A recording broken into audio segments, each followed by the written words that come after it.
When looking for information, most people want an easy fix or quick answer so they can move on with what's next on their to-do list for the day.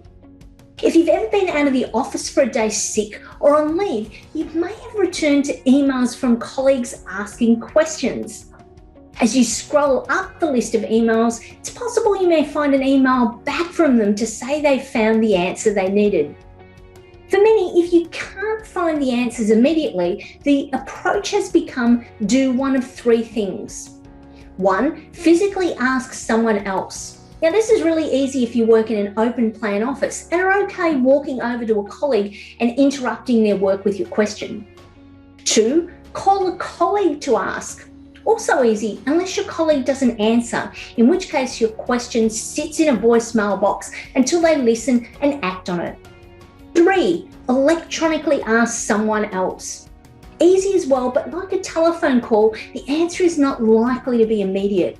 After all, the receiver of your email is busy with their own work. Until you receive a response, the item is parked on a pile of items dependent on someone else's response. In some instances, this slows moving work forward. A need to remember to follow up is now required, an extra task, if you will.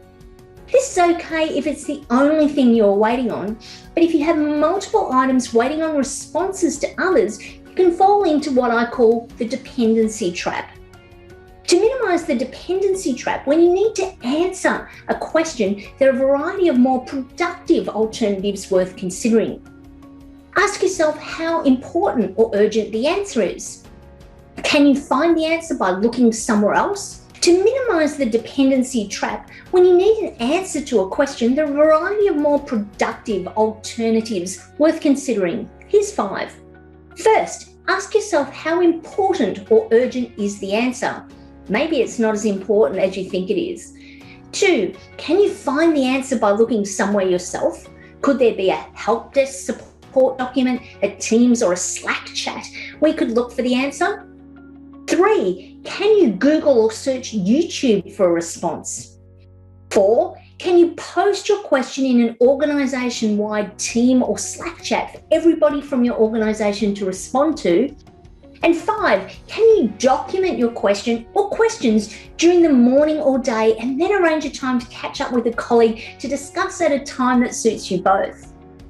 In 2005, before collaboration software such as Teams and Slack came into daily use in organisations, research company BaseX had a report that suggests that 2.1 hours of productivity is lost per knowledge worker per day from interruptions, distractions, and recovery time.